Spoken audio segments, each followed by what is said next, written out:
I still remember that morning. The fog over the lake was thick, wrapping everything in silence. As I stood by my window, sipping my tea, I saw her, my daughter-in-law, walking toward the water, holding a dark suitcase.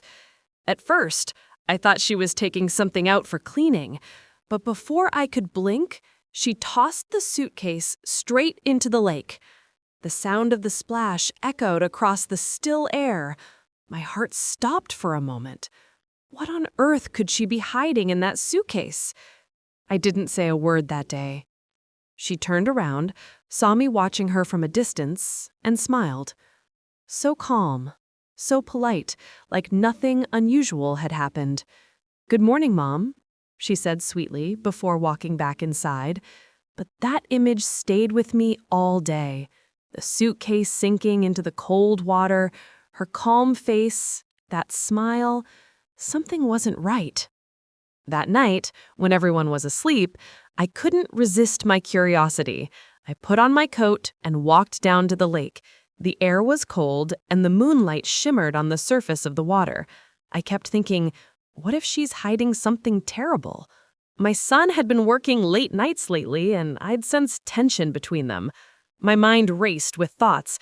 Was she trying to get rid of something or someone? My hands trembled as I held a stick and tried to move it through the water. And then I saw it. The corner of the suitcase, half floating beneath the surface. I dragged it to the shore with all my strength. The lock was broken, rusted slightly from the water. My heart pounded as I opened it, afraid of what I might find inside. But what I saw shocked me. Inside, there were no weapons, no money, nothing illegal. Instead, there were old photographs. My late husband's smiling face, my son as a little boy, pictures of me from decades ago. I froze. On top of them was a small handwritten note. My hands shook as I unfolded it. It said, "I couldn't bear to see him cry every night. I wanted to free him from the past."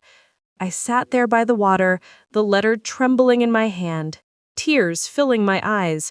She hadn't done anything wrong. She wasn't trying to hide a crime.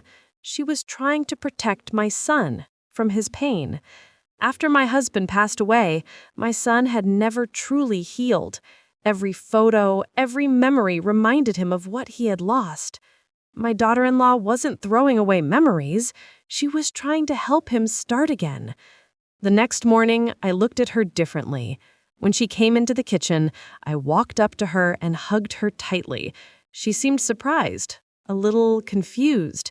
I whispered, "Thank you for loving him the way I couldn't." For the first time, she hugged me back, really hugged me. That day, the lake didn't feel like a place of secrets anymore. It felt peaceful. It felt like forgiveness. And now, every time I pass by it, I don't see the suitcase sinking into the water. I see love, quietly trying to heal what time could not.